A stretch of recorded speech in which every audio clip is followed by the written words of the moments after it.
Hello friends, कैसे हैं आप सब। आई होप आप सब ठीक होंगे। तो सबसे पहले राधे राधे। नो, अब कुछ चीज़ें समझ लेते हैं कि मार्केट में नेशनल और इंटरनेशनल लेवल पर किस तरीके से चीज़ें चलती हुई जा रही हैं। तो सबसे पहले तो मैं आपको ये बता दूं कि नेशनल और इंटरनेशनल में सबसे पहले आज इन्फोसिस का जो बायबैक है, उस इन्फोसिस बायबैक पर जो आ रहा है एट द रेट 1800 का जो शेयर है पर शेयर, उसके हिसाब से इन्फोसिस बायबैक के चांसेस बन गए हैं कि वो होगा। नाउ डाउ फ्यूचर की स्पार्ट आज वो जिस तरीके से रही है, लाइफ हाई पर रहा डाउ नेस्डेक भी जो है अपना लाइफ हाई पर पे है, और S&P भी जो है अपना लाइफ एंड हाई पर है। जिस तरीके से यूएस मार्केट में उछाल आया है वो बहुत ही चेंज होता हुआ नज़र आ रहा है। बेटे एक चीज़ और ध्यान रखनी है कि CPI सही है, इस पर भी जो रिपोर्ट्स आती हैं मंथ्स में उस पर भी नज़र रखना है। तो यूएस का जो अगस्त CPI आया है उसका जो है 2.9% जो है रेट रहा है, जिसके बिहाव पर पोजीशन बदलती हुई नज़र आ रही है। मैं आपको एक सेक्टर देता हूं आज, मेटल सेक्टर। ये मेटल सेक्टर आज थोड़े से बदलाव करते हुए नज़र आएंगे, बढ़ते हुए नज़र आएंगे, पोजीशन इन पे दिखती हुई नज़र आ सकती है। इन पे आप नज़र रख सकते हैं, फ़ायदा ले सकते हैं ना। अब मैं बात करें कि भाई किस तरीके से और कुछ चेंजों में आ सकता है, वो पोजीशंस आपके पास ध्यान रखनी है कि किस तरीके से पोजीशंस होती हुई नज़र आएगी। नाउ जो चीज़ें चल रही हैं पोजीशंस, उसके हिसाब से मार्केट में कुछ ऐसे शेयर्स हैं जिन पे आज कुछ थोड़ा सा इम्पैक्ट करता हुआ नज़र आ सकता है। उन पे आप पोजीशंस बना सकते हैं और उनके हिसाब से अपने आप में सही है ट्रेड करते वक्त उनको जो है बेनिफिट में ले सकते हैं। तो उसमें जो सबसे पहले जो दिमाग में आया कि भाई किस तरीके से इन शेयर्स को चेक किया जाए, तो इनको काफ़ी तरीके से देखा गया नेशनल और इंटरनेशनल लेवल के बिहाफ पर कि यहाँ पर जो चेंजेस आए हैं वो चेंजेस बहुत ज़बरदस्त होते हुए नज़र आए हैं। आप नज़र रखिएगा रिटेल इंडिया पर। रिटेल इंडिया में थोड़ा सा बदलाव आता हुआ नज़र आ सकता है। एक अच्छा खासा टारगेट ये अचीव करता हुआ नज़र आ सकता है। 370 372 को ये अचीव करता हुआ नज़र आ सकता है। एक ये टारगेट इसका अचीव होता हुआ नज़र आ सकता है। क्यों आ सकता है? क्योंकि जी कंपनी में जो ऑर्डर मिले हैं 70.9 करोड़ के जो ऑर्डर मिले हैं वो बहुत ही अच्छे हैं। जिस तरीके से यहाँ पर जो पोजीशंस ऑर्डर की मिली है उसके ऊपर पोजीशन नज़र आती हुई दिखाई दे रखी है। इसी तरीके से मैं बात करना चाहूँ फार्मा में, मुझे ग्लैंड फार्मा बहुत अच्छा लगा। ग्लैंड फार्मा जो है 2025 2027 2030 का टारगेट का अचीव करता हुआ नज़र आ सकता है। इसके टेक्निकल चार्ट को मैं बड़े ध्यान से देख रहा था तो 11 सेशन में कंसोलिडेट के बाद इसने जो ब्रेकआउट दिया है ये एक अच्छा पोजीशंस नज़र आते हुए दिखाई दे रहा है। यहाँ पर बदलती हुई चीज़ों को देख सकते हैं। बात करूं फ्यूचर्स की तो फ्यूचर में मतलब एक्यूरेसी रेट जो मेरी बढ़ के आई IGL के अंदर आई, इसका बेटे एक्चुअली चक्कर क्या है कि जब टेक्निकल चार्ट देखा तो DMA देखा, DMA में क्या था तो 50 DMA के पार जा रहा है ये शेयर। तो जो हम देखते हैं ना बेटे एक्चुअली चक्कर है मूविंग एवरेज, तो उसमें 50 100 200, तो यहाँ पर 50 के पार जाता हुआ नज़र आ रहा है। टारगेट मुझे लग रहा है कि आज 220 के करीब, 222 के करीब, 223 के करीब टच करता हुआ नज़र जा सकता है। IGL फ्यूचर की बात कर रहे हैं। नाउ डेक्स अगर मैं बात करूं तो इन्फोसिस फ्यूचर बहुत ज़बरदस्त तरीके से, जैसे कि बताया आपको, the position is the board बैठक में शेयर के बायबैक को मंजूरी मिलेगी।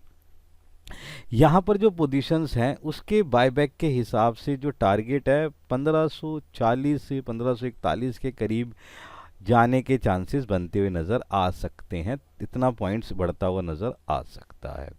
नाउ बात करें जैसे ऑप्शंस की बात करें तो एक TCS करके जो है कंपनी, उसका जो है कॉल कर सकते हैं।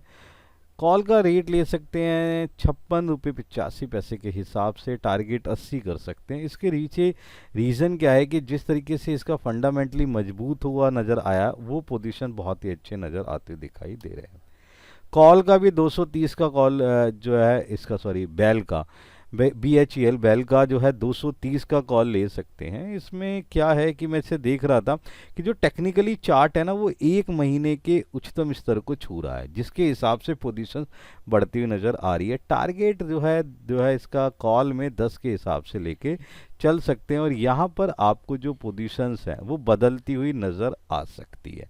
अच्छा बेटे, ये चीज़ और ध्यान रखने वाली बात है कि जो पोजीशंस हैं वो किस तरीके से बदलती हैं और कैसे वर्कआउट होती हैं, इसके लिए काफ़ी जो है नज़र रखनी पड़ती है, पोजीशंस को देखना पड़ता है, देन वो चीज़ें जो हैं उसके हिसाब से बदलाव करती हुई नज़र आती हैं।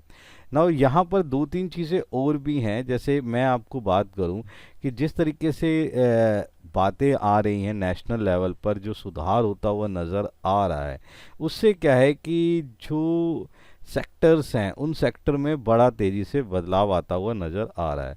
जैसे सुप्रीम इंडस्ट्री की बात करते हैं तो जिस तरीके से इसका चार्ट देखा तो 5 सेशन के अंदर इसकी बहुत अच्छी गिरावट थी, अब ब्रेक लगा है, तो ब्रेक लगने के बाद यहाँ पोजीशंस बदलती हुई नज़र आ सकती है। तो 4555 के करीब, 4550 के करीब यहाँ पे टारगेट नज़र आता हुआ दिखाई दे सकता है सुप्रीमो इंडस्ट्री के अंदर। तो यहाँ पे जो टेक्निकल चार्ट है बहुत तरीके से काम करता हुआ नज़र आ रहा है। हिंद कोपर की बात करें तो हिंद कोपर में मैंने बताया ना, आज कोपर सेक्टर पे आपने ध्यान रखना है, पोजीशंस बना के चलनी है, बढ़ते हुए नज़र आएंगे। मेटल सेक्टर्स के अंदर आज तेज़ी नज़र आती नज़र आ सकती है।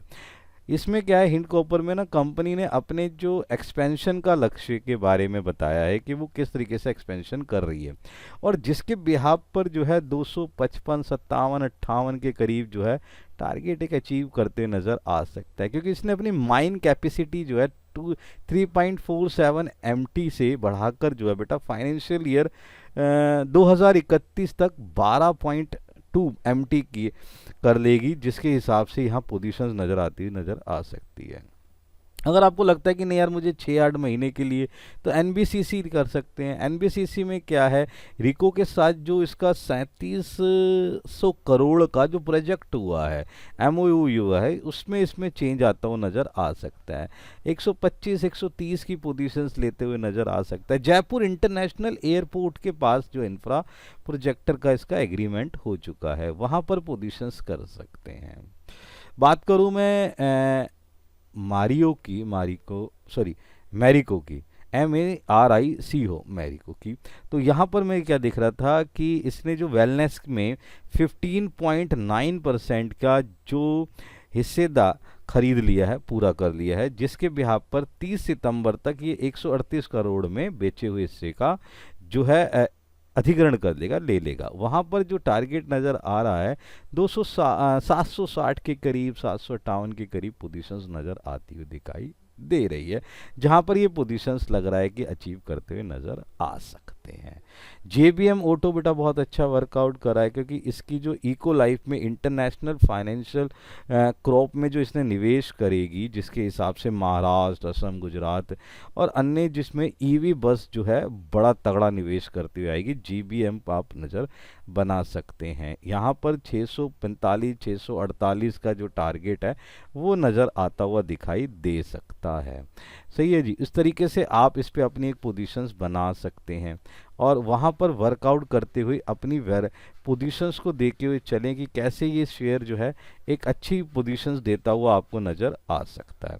अगर मैं बात करना चाहूँ आपके सामने कि भाई और किस तरीके से सेक्टर्स जो हैं हमें एक अच्छी पोजीशंस दे सकते हैं, तो उनमें भी वर्कआउट किया जा सकता है। जैसे बेटा अगर मैं काम करूं, जैसे भाई आपने करना है क्रोम्पटन GR कॉन्स के अंदर, ये अच्छा शेयर है, इसके अंदर बेटा फाइनेंशियली जो बदलाव आया उसके ब्याज पे टारगेट 322, 324 का नज़र आता हुआ दिखाई दे सकता है। इस पे आप अपना पोजीशन बना सकते हैं।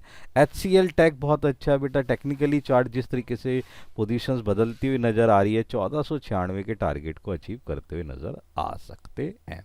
IOC बेटा जो आप सस्ते शेयर देख रहे हैं, इसमें क्या है, एक रेसिस्टेंस जोन होता है, तो हॉरिजॉन्टल रेसिस्टेंस जोन से जो ब्रेकआउट आया है उसके पोजीशन नज़र आ सकते हैं। 147 का टारगेट आपको नज़र आता हुआ दिखाई दे सकता है, पोजीशंस वहाँ देख सकते हैं। हिंदुस्तान जिंक की बात करूँ, ये टेक्निकल जो है 100 DMI के पार निकला शेयर है, वहाँ पर पोजीशंस करती हुई नज़र आ सकती है।